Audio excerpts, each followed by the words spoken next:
It's the I Can't Mom Today podcast with Heather, the new mom, and Vera, the seasoned mom. I Can't Mom Today. Hey, this is Heather and Vera back again with another episode of I Can't Mom Today podcast. Hi, Vera. Hey, Heather. It's been so long, and it's all because of you, and so we'll put that blame on you. It's okay. No, I'm totally willing to take the responsibility because, it is. It's in case. Well, we've touched on it before that I have these autoimmune issues, and they've been getting worse and worse. So I'm hoping it's rheumatoid arthritis is what they've finally decided it is, and I'm on medication, so I'm feeling a little better. So let's hope it's the beginning of an upward trend. Yes. And I mean, we've also talked about how you have to kind of have those boundaries in place too and say, I just can't. And so, having that you had to draw a line because your health is obviously way more important than this podcast, even though we don't like to think so. Right.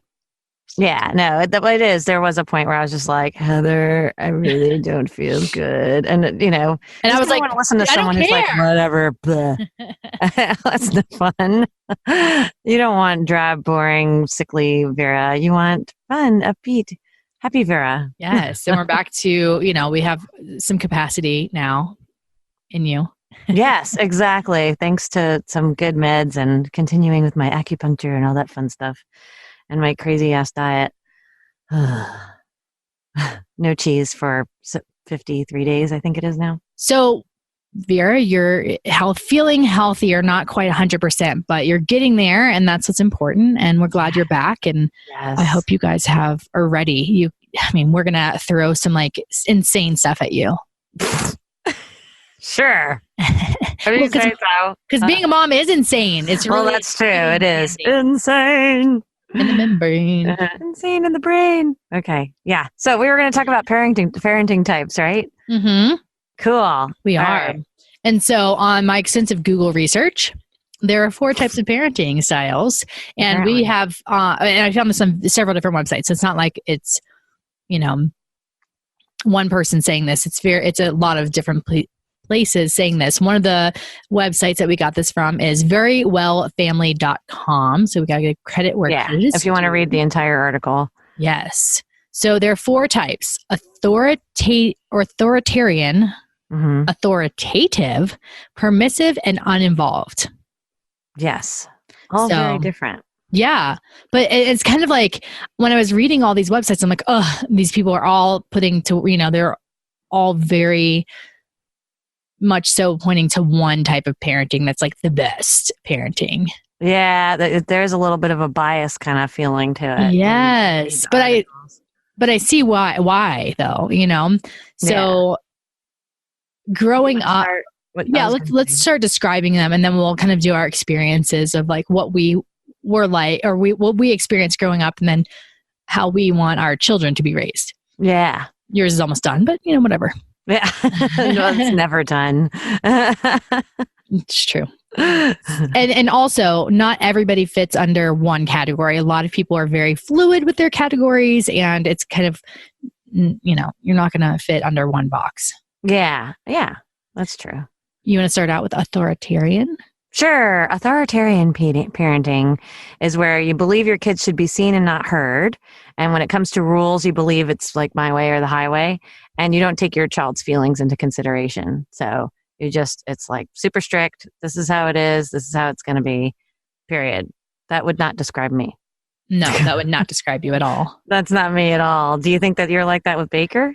I feel like, because I grew up in this kind of household, so this was my knowledge of what my parents were actually pretty authoritarian, actually. But I think that was also a generational thing too. True. Yeah, I can see that. When we were growing up, it was kind of like, manners, you need to, like, this is, you have a place and this is where you are. Mm-hmm. I'm not saying that that's a good or a bad thing. But I will say that some of the characteristics of this parenting style is because I said so, like when like kids aren't allowed to question that. And I can't even tell you how many times I heard that growing up. Yeah. And then, so kind of speaking on the other side of that, what children grow up to be with an authoritarian parent, they do tend to follow rules. Yeah. But they are at higher risk of developing self-esteem problems because of their opinions. They don't feel like their opinions are valued.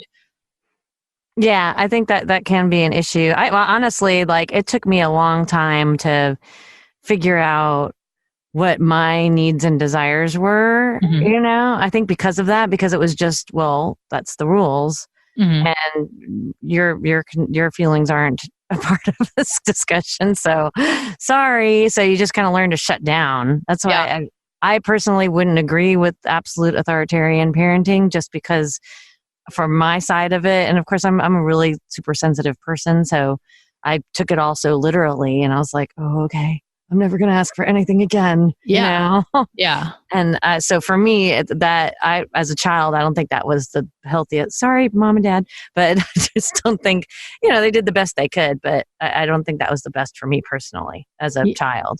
Agreed. And I also think that it's dependent on the child too, because there are children that probably thrive with that because they are very, rules are rules and they are not to be broken, and that's how they live, and they are comfortable with that. And so I think you also have to gauge what parenting style you are based on your child and what their personality is.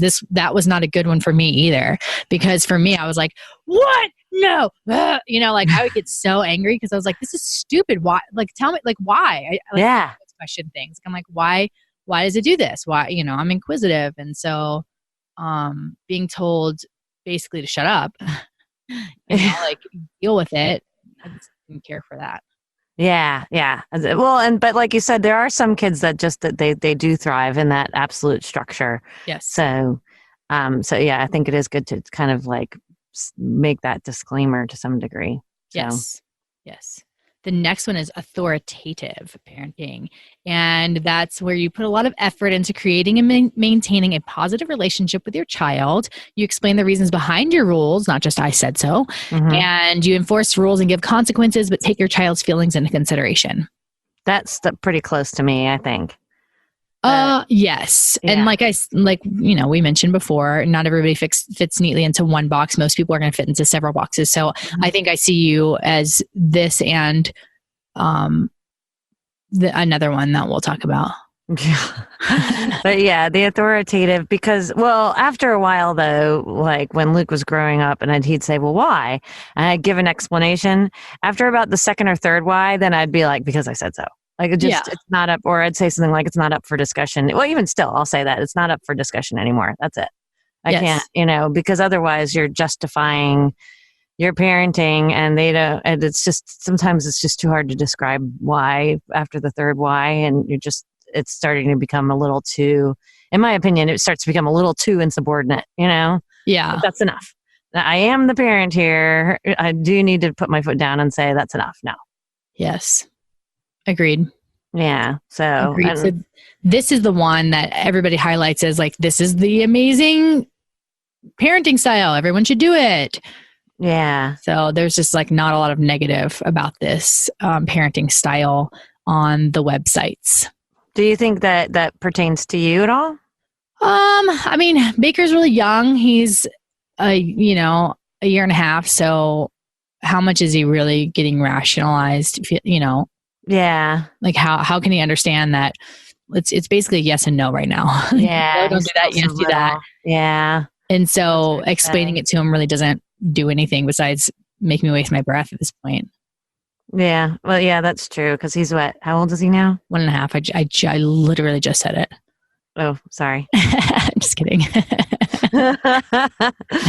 attention, Vera. Right. Well, yeah. So I want to be this. I strive to be this, but I can definitely see where authoritarian is going to come out sometimes too. Yeah. For me. Well, again, like I said, after the third or fourth why, I just got to say because I said so. This next one is what I was talking about. I think this is the box that you think I'm permissive? Yeah, hell yes. Permissive parenting. You set rules but rarely enforce them. You don't give out consequences very often, and you think your child will learn best with little interference from you. I think that's partly true. I don't think you fit in this box at all. I don't think this is the one, but I think that, with Luke could always push you to do other things. Like, oh, could I have 15 more minutes up? And that's true. Okay. And for me, I was like, I don't think so. Go to bed. This is my time. Yeah. I could be wishy-washy on certain things. I guess it's like I picked my battles. Yeah. So I'll decide whether I'm willing to negotiate or not. So yeah. So some of the rules I enforce them, though. Some of them, like right now, he can't drive because he suffers from epilepsy. So in Florida, you can't drive for 6 months after you've had a seizure. Well, that kind of stalled he has his permit now. He can't drive with his permit until 6 months after he's had a seizure. And he didn't want to follow that rule.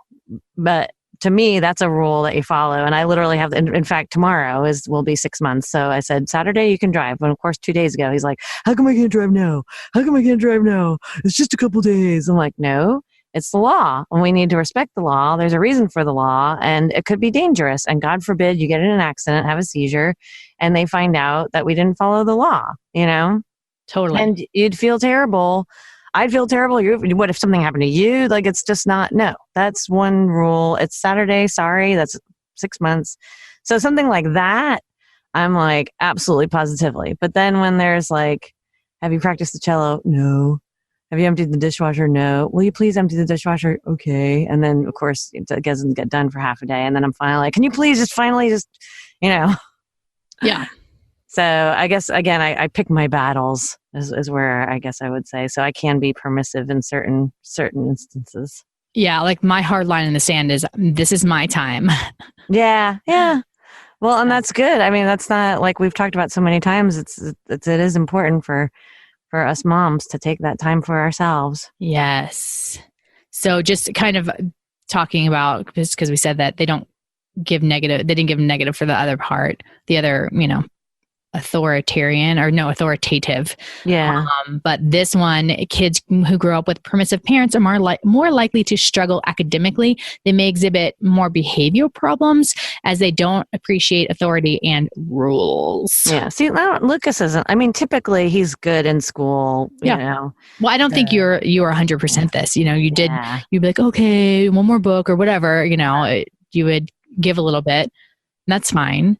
Yeah. Because I guess he's cute and everything, and you got to give in to him. Yeah, I know. Damn kids, why do they have to make cute? No. So you wouldn't strangle them when they were being exactly. So you don't throw them out the window when they're driving you nuts. Yes. The fourth and final one is the uninvolved parenting. And it's you don't ask your child about school or homework. You rarely know where your child is or who she's with. And you don't spend much time with your child. Yeah, I would see that would not be good in so many. Why would you want to be that? Yeah. But I think some people are just geared wired that way because for some reason it could be, how they were raised or, some people just aren't nurturing. Yeah, I guess that's true. It's just, I guess it's so hard for me to wrap my brain around that because I had a child because I wanted a child and, and I want to spend time with him and I want to know I like him, So it's not just that I love him because he's my kid. I like him because he's him, I guess. And so I don't know. It's very hard for me to imagine not wanting to spend time with your child or not making the effort to do that. But of course, if you have 15 children, then at that point you're like, you don't have time. It's not the time. But I don't know. It's very hard for me to wrap my brain around not being involved. Yeah. With my kid, it's always so interesting how people. You've heard of helicopter parenting. That whole thing that people that's been the buzzword the last decade or so, where they talk about parents who swoop in and are always looking over their kid and what's their kid doing and that style of course now is also easier to be because of cell phones and you can track your kid and you can see what your kid's doing. You can that I'm less involved than that. Because when I first saw that last category, I was kind of like the uninvolved parenting because I'm not totally up my kid's butt about his grades and stuff like that. Like if I see his grades slipping too much, I'm like, okay, do you need a tutor? What do we need to do? You know? Yeah. But I'm not like, oh, you got to C on that exam. How dare you? You suck. Or, what are you doing? Or I don't think that's uninvolved, though. I think it's probably more passive. Yeah. Because uninvolved, I feel like you just really would rather read a book than be a parent, or whatever. Yeah. So I don't think that I think it's just some people are just wired to where that's not their main priority, and they got married to, and I feel like this is kind of like, I know I'm whatever. I'm putting people into generalizing, stereolizing. Sterilizing, that too. Hey, it's a good word. I like it. Like kind of like what I would imagine the royal families would have been 300 years ago. You know what I'm saying? Where like it was, the wife was the breeder, and that's who had the children. The, husband was the person that ran the government or whatever, and just they had two different kind of lives. It wasn't like they were really married. They married for opportunity versus love, like the rest of us people, commoners. Yeah, well, and that's true. And then, a lot of times the nannies and the governesses or whatever would take care. It's kind of funny. Handmaids? The handmaids? The handmaids. Yes, the handmaids. Can't wait till the new season comes out. But yeah, I'm watching this show called Victoria. It's all about Queen Victoria. Ooh. It's really good. It's on PBS, but I think you can find it. I think I started watching it either on Amazon Prime or I think it was on Amazon Prime.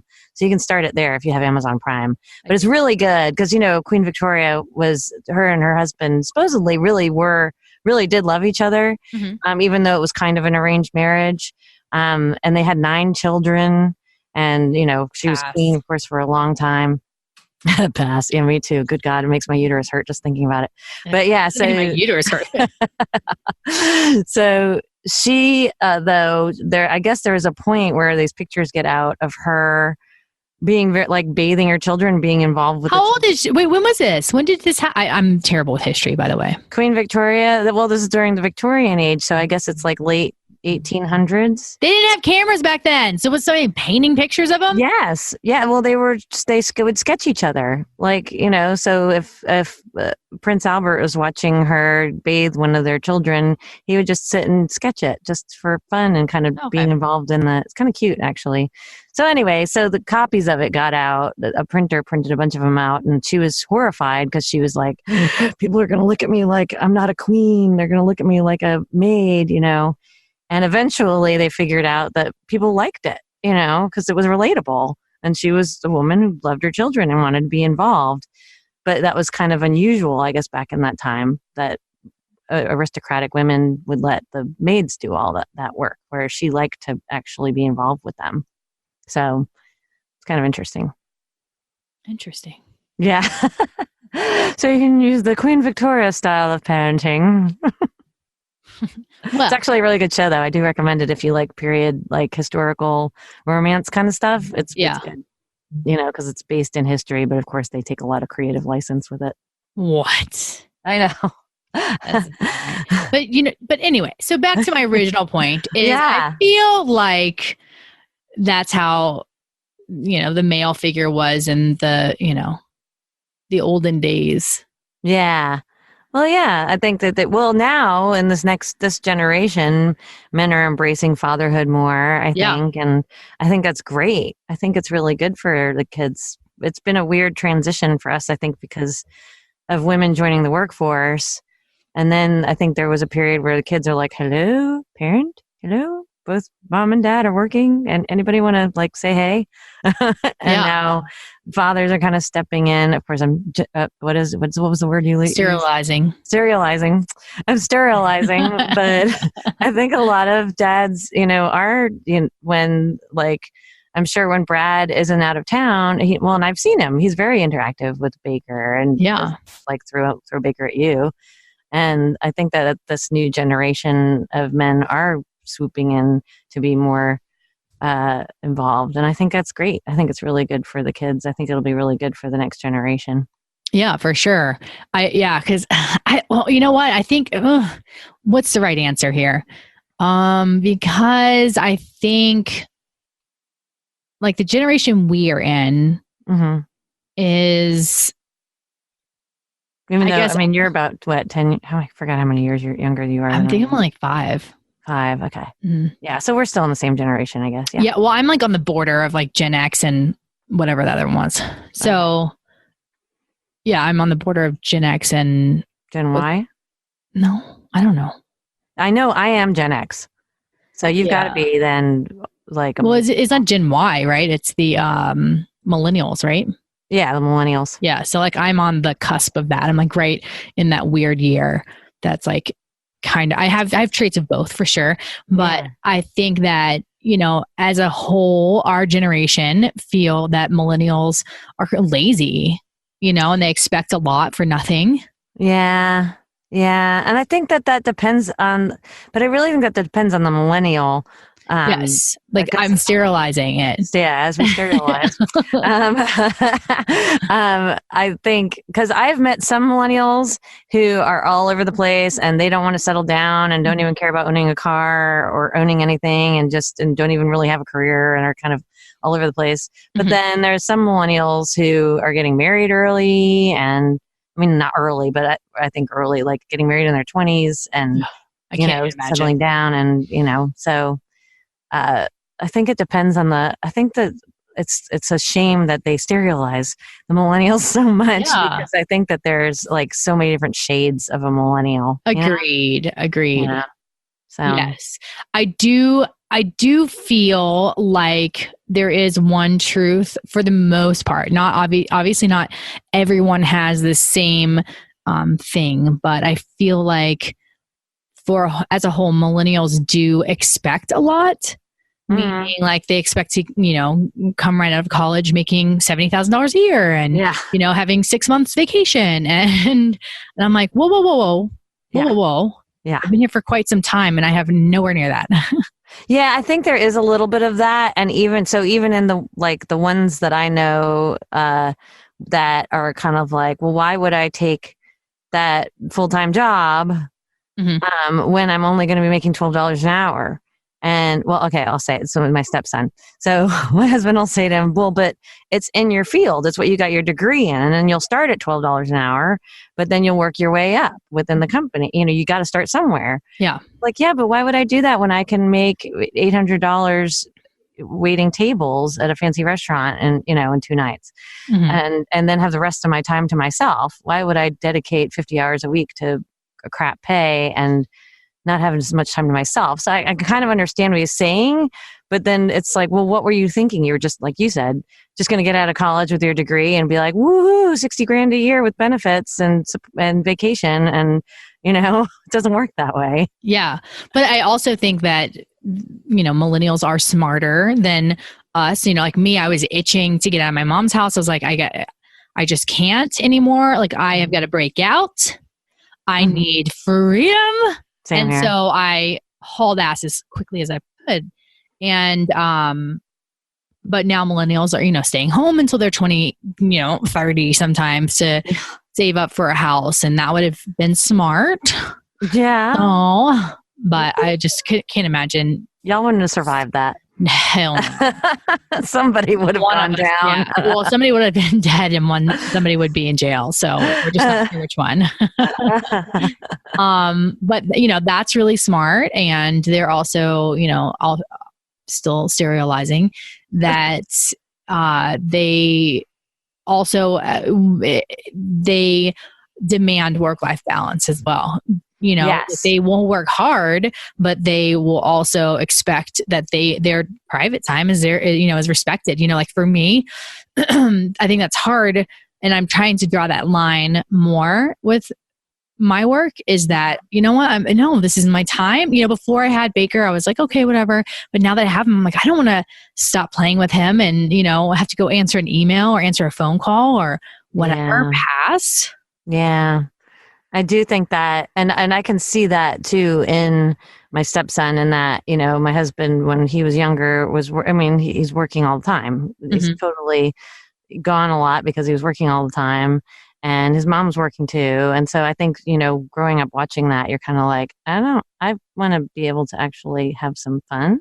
Yeah. And enjoy life a little bit and not be working 50, 60, 70 hours a week and be exhausted by the time I get around my family or my friends. So yeah, there is something good to be said about that, I think, having that balance. How about for our next episode, let's go through the generations that we're currently working with, like what the generations are, their pluses and minuses, and how to kind of maybe work with others in those different generations. Yeah, Baker is 1.5, Lucas is 16. So the difference. But is Baker different? I think he's different. I don't think he'll be a different generation. Well, Lucas isn't going to be millennial, I don't think. I think he's. No, he is. No, I don't think so. I think you could Google it. Yeah. What's the years? What's the cutoff year? We'll discuss this next time. How about that? Okay, we'll discuss it later. But yeah, but Baker's experience in life is going to be totally different, I think. Well, technology is changing so rapidly nowadays that that's really changing stuff a lot too. So, but we'll talk about that next time. Yes. So next time. All right. Until then, we hope you enjoyed. Yay. Bye. Don't be an author, whatever. The general. A sterilization. Yes, don't.